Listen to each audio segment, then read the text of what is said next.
ప్రియులారా, మన ప్రభు అయిన యేసుక్రీస్తు నామములో మీకు శుభోదయం.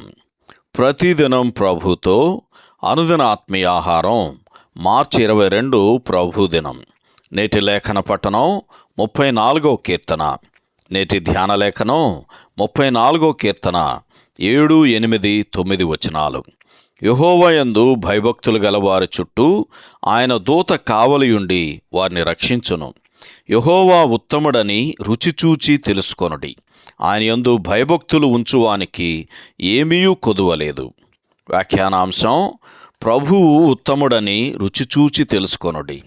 వ్యాఖ్యానాంశం: ప్రభువు ఉత్తముడని రుచిచూచి తెలుసుకొనుడి. వ్యాఖ్యానం: దావీదు వృత్తాంతములో జరిగిన ఒక విచారకరమైన సంఘటనను ఆత్మ వాడుకొని అతనిని కీర్తనలోని మాటల వైపు నడిపించాడు. అత్యంత అవమానకరమైన సంఘటనలతో సహా జీవితంలోని అన్ని పరిస్థితులు చివరికి దేవునికి కృతజ్ఞతలు చెప్పడానికి, మనల్ని నడిపించగలవని చూపించడానికి ఈ వృత్తాంతాన్ని ఆత్మ వాడుకొనుచున్నాడు. మనము దీనుడైన ఇతనిని అనుకరిద్దాం. మన దేవుని నామాన్ని అన్ని వేళలా అన్ని చోట్ల అతని వలె మహిమపరచడం నేర్చుకుందాం.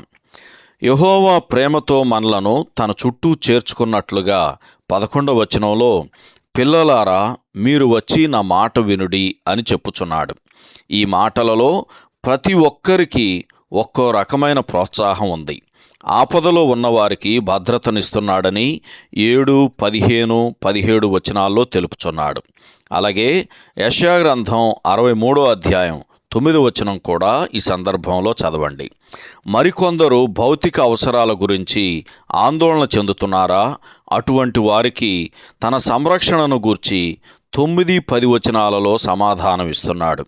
ఇంకొందరు దుఃఖిస్తున్నారా లేదా బాధల గుండా సాగిపోవుచున్నారా? ఓదార్పును ఎక్కడ పొందగలరో వారికి చూపిస్తున్నాడు. 18వ వచనం చదవండి. మన ప్రభు అయిన యేసు తన తండ్రి మీద మనకు నమ్మిక కలిగించాలని కోరుచున్నాడు. తద్వారా మనం కూడా ఆయనతో పాటు తండ్రిని స్తుతించాలని 3వ వచనంలో కోరుచున్నాడు. అందుకే యెహోవా ఉత్తముడని రుచిచూచి తెలుసుకొనుడి అని ఆయన మనలను ఆహ్వానిస్తున్నాడు. ఇవే మాటలు పేతురు రాసిన మొదటి పత్రిక 2వ అధ్యాయం 3వ వచనంలో కూడా రాయబడినై పోల్చి చూడండి. అంతేగాక మనకు తన ప్రబోధం అవసరమని యెహోవాకు తెలుసు గనక చెడ్డ మాటలు పలకకుండా నీ నాలుకను, కపటమైన మాటలు పలకకుండా నీ పెదవులను కాచుకొనుము.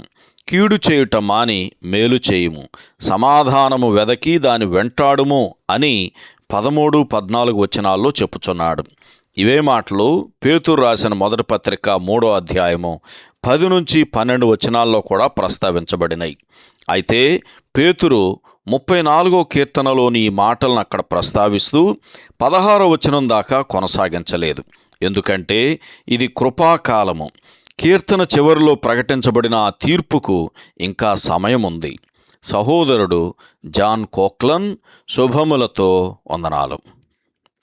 ఈ సందేశాలకు సంబంధించి కానీ బైబిల్కు సంబంధించి కానీ మీకేమైనా ప్రశ్నలు ఉంటే ఈ క్రింది నంబరుకు వాట్సాప్ ద్వారా పంపించండి.